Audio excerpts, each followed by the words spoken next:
चोरी मैं नहीं करता। भोजपुरी इंडस्ट्री में केकर चोरी पवनवा करी रे। मैं बोलता नहीं हूं, लेकिन सबका सम्मान करता हूं, चाहे वो छोटा हो चाहे बड़ा हो।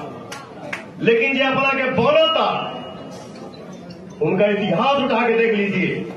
कहीं से आलाप लगेगा, कौनो गाना गईबा हमें पवन सिंह जरूर दिखी है।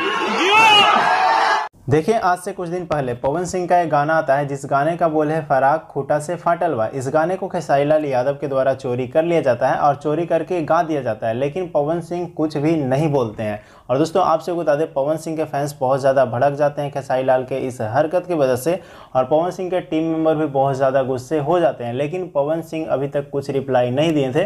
लेकिन कहा गया ना दोस्तों कि सब्र का फल मीठा होता है, और पवन सिंह का आज लाइव इवेंट शो पटना में हो रहा था, और उसी इवेंट शो के दौरान पवन सिंह ने करारा जवाब खेसारी लाल यादव को देते हुए कहा है कि पवन को किसी का गाना चुराने की जरूरत नहीं है, पवन जो भी गाना गा देगा हिट हो जाएगा, और मेरा गाना तो सब लोग चुराते हैं। पवन सिंह ने ऐसा कहा, और बात बिल्कुल सत्य है, पवन सिंह किसी का गाना चोरी नहीं करते हैं। तो दोस्तों, आप लोग ने पवन सिंह का जवाब तो आगे वीडियो क्लिप में देख ही लिया है। आपको वीडियो कैसा लगा कमेंट करके जरूर बताइएगा। बाकी मिलते हैं हम किसी नए वीडियो के साथ में। धन्यवाद दोस्तों।